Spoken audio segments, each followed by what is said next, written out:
Why did the United States attack Libya, Iraq, Afghanistan, and Yemen?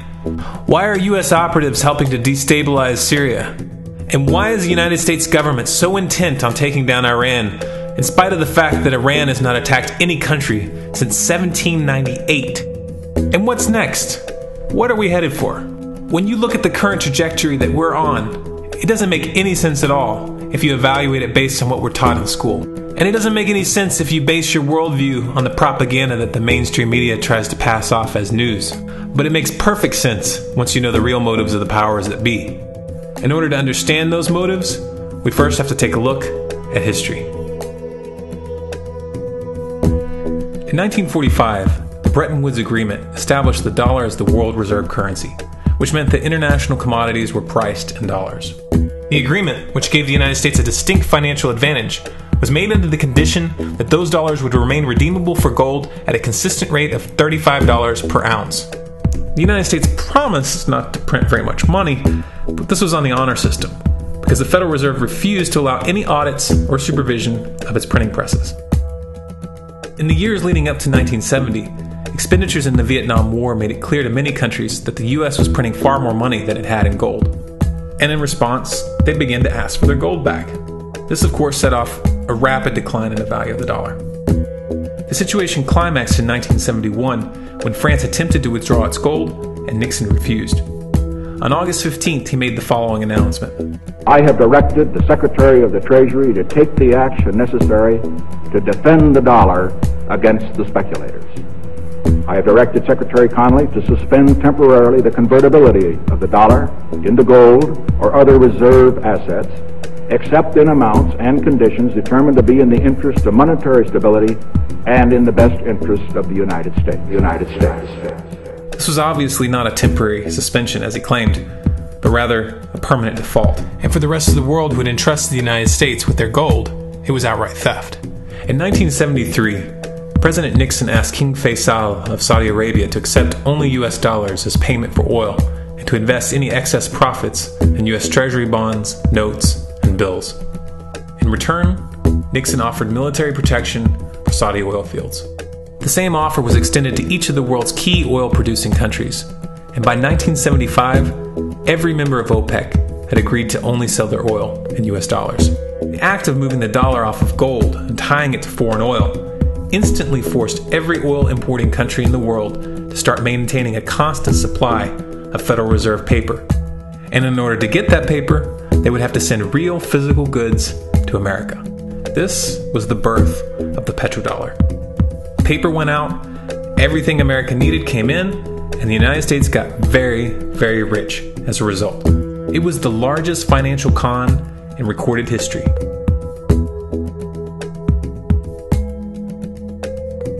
The arms race of the Cold War was a game of poker.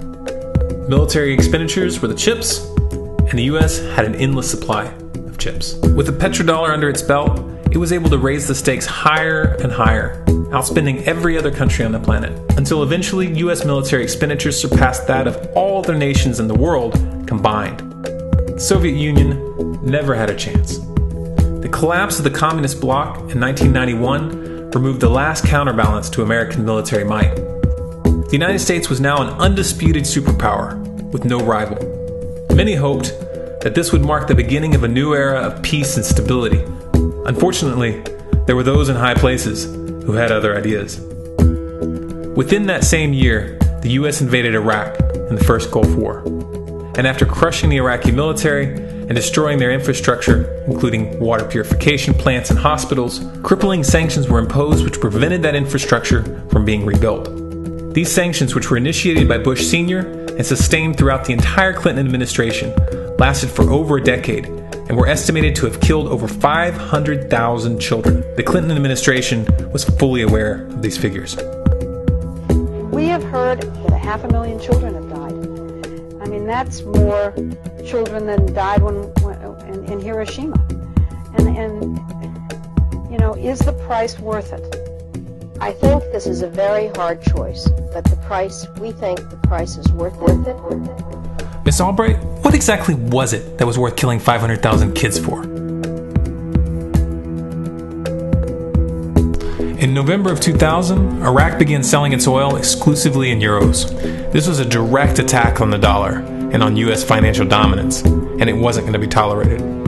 In response, the U.S. government, with the assistance of the mainstream media, began to build up a massive propaganda campaign claiming that Iraq had weapons of mass destruction and was planning to use them. In 2003, the U.S. invaded, and once they had control of the country, oil sales were immediately switched back to dollars. This is particularly notable due to the fact that switching back to the dollar meant a 15 to 20% loss in revenue due to the euro's higher value. It doesn't make any sense at all unless you take the petrodollar into account.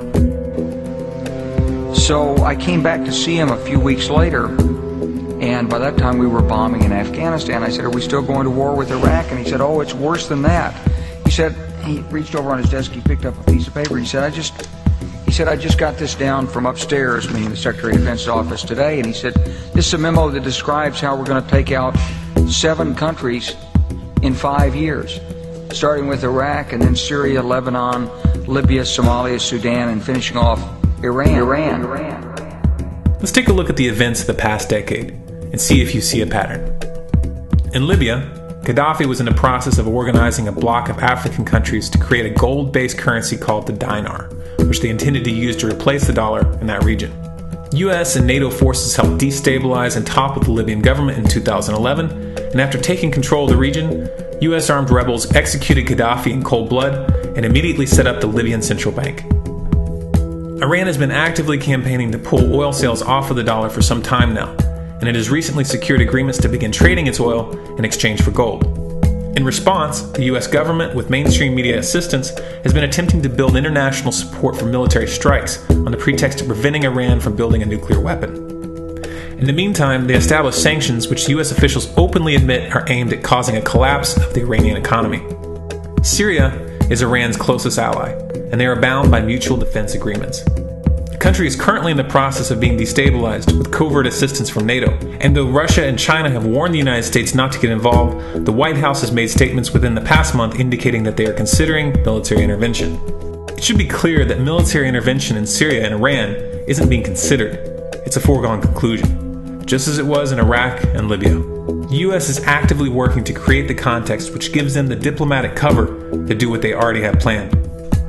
The motive for these invasions and covert actions becomes clear when we look at them in their full context and connect the dots. Those who control the United States understand that even if a few countries begin to sell their oil in another currency, it will set off a chain reaction and the dollar will collapse. They understand that there is absolutely nothing else holding up the value of the dollar at this point, and so does the rest of the world. But rather than accepting the fact that the dollar is nearing the end of its lifespan, the powers that be have made a calculated gambit. They have decided to use the brute force of the US military to crush each and every resistant state in the Middle East and Africa. That in itself would be bad enough, but what you need to understand is that this is not going to end with Iran. China and Russia have stated publicly and on no uncertain terms that they will not tolerate an attack on Iran or Syria. Iran is one of their key allies, one of the last independent oil producers in the region, and they understand that if Iran falls, then they will have no way to escape the dollar without going to war. And yet the United States is pushing forward in spite of the warnings. What we are witnessing here is a trajectory that leads straight to the unthinkable. It's a trajectory that was mapped out years ago in full awareness of the human consequences. But who was it that put us on this course? What kind of psychopath is willing to intentionally set off a global conflict that will lead to millions of deaths just to protect the value of a paper currency? It obviously isn't the president. The decision to invade Libya, Syria, and Iran was made long before Obama had risen to the national spotlight. And yet, he's carrying out his duty just like the puppets that preceded him. So who is it that pulls the strings? Often the best answer to questions like this are found by asking another question. Qui bono? Who benefits? Obviously, those who have the power to print the dollar out of thin air have the most to lose if the dollar were to fall. And since 1913, that power has been held by the Federal Reserve. The Federal Reserve is a private entity owned by a conglomerate of the most powerful banks in the world. And the men who control those banks are the ones who pull the strings. To them, this is just a game. Your life and the lives of those you love are just pawns on their chessboard. And like a spoiled 4-year-old who tips the board onto the floor when they start to lose, the powers that be are willing to start World War III to keep control of the global financial system. Remember that when these wars extend and accelerate. Remember that when your son or your neighbor's son comes back home in a flag-draped coffin. Remember that when they point the finger at the new boogeyman, because the madmen who are running this show will take this as far as you allow them to. So how much time do we have left? It's a question I hear constantly, but it's the wrong question. Asking how much time we have left is a passive posture. It's the attitude of a prisoner who's waiting to be taken out to a ditch and shot in the back of the head. What are our chances? Can we change course? Also the wrong question. The odds don't matter anymore. If you understand what we're facing, then you have a moral responsibility to do everything in your power to alter the course that we're on, regardless of the odds. It's only when you stop basing your involvement on the chances of success that success actually becomes possible. To strip the ill-begotten power from the financial elites and to bring these criminal cartels to justice will require nothing less than a revolution. The government is not going to save us. The government is completely infiltrated and corrupt to the core. Looking to them for a solution at this point is utterly naive. There are 3 stages of revolution, and they are sequential. Stage 1 is already underway. Stage 1 is the ideological resistance. In this stage, we have to actively work to wake up as many people as possible about what is happening and the direction we're headed. All revolutions originate from a shift in the mindset of the population, and no other meaningful resistance is possible without it. Success in this stage of the game can be measured by the contagion of ideas. When an idea reaches critical mass, it begins to spread on its own and seeps into all levels of society. In order to achieve that contagion, we need more people in this fight.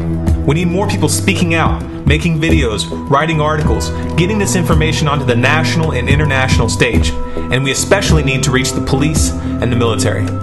Stage 2 is civil disobedience, also known as nonviolent resistance. In this stage, you put your money where your mouth is, or more accurately, you withhold your money and your obedience from the government, and you do everything in your power to bring the gears of the state to a halt. Practiced in mass, this method alone is often enough to bring a regime to its knees.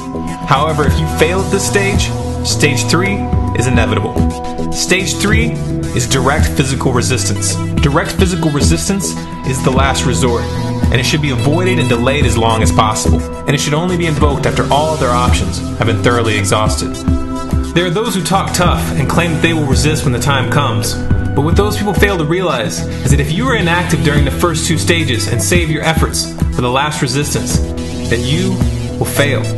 When the Nazis were moving door to door, dragging people out of their homes in Germany, that was the time to fight back physically.